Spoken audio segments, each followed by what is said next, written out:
Hi everyone, I live with one kidney because the second one was stolen. When I had problems with my blood pressure, doctors advised me to get tested in the central hospital, which was well equipped. I went there, and after reviewing the results of the examination, the surgeon said, "You have a benign tumor on the left adrenal gland which caused blood pressure problems. The situation is complicated. If we don't operate it, it can lead to even worse consequences such as death." So I agreed to have the surgery. Using a laparoscopic method, that is, without any incisions, the left adrenal gland was removed. One day later, a professor said that the doctors have a suspicion of bleeding and that my body needed resurgery. Although I felt good, I didn't argue with him and agreed to have a second surgery. I woke up in the emergency ward. I was cut from top to bottom, and I was really wet because of the purulent discharge out of my wound. I felt terrible. My left side was hurt, and I had a high-temperature fever. I called for help, but the nurse said that only the professor can do the dressing. He came only once a day, but the bandage was enough only for 1 hour. The pus didn't stop coming out of my wound. A lot of antibiotics were prescribed, and I finally started feeling better. Soon, I was transferred to a ward for recovering patients.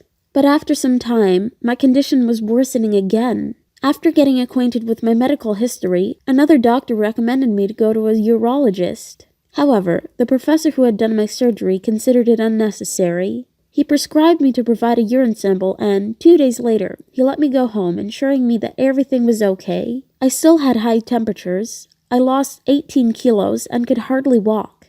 Nevertheless, I was released from the hospital and sent home. Several weeks later, I felt better, but then one thing happened which shocked me. The phone rang. No one was home. I picked it up and heard, "Did you know that your kidney was removed during the second surgery?" an unknown female voice asked. I was so stunned by that question that I was standing frozen for a moment. I couldn't ask who it was and why she thought so. Coming back home, my family saw my condition and started to question me about what had happened. I told my family about the strange call, and seeing their faces, I understood that they considered me insane.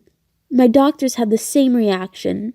"What are you talking about?" He was outraged by my question. "It's not just a piece of skin that can be given to a dog. It's impossible.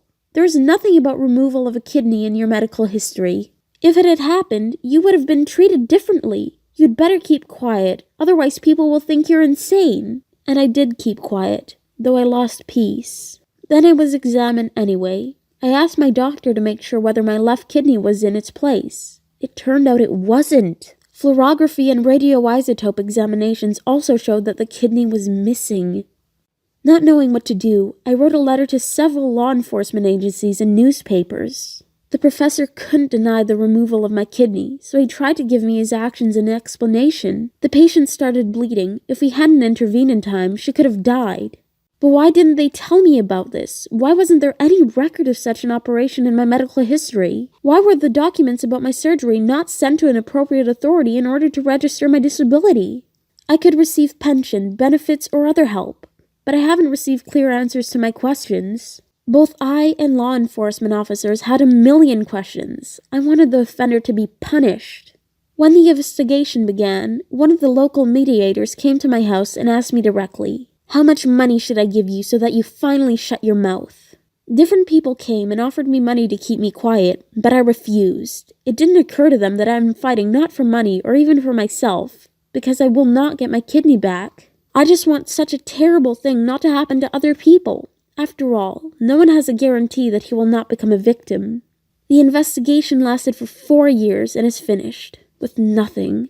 The law enforcement agencies failed to bring it to an end, despite all the evidence. I was desperate and appealed to the European Court of Human Rights. I will fight for my rights and for justice. What can you say about my situation? Please, comment it down below.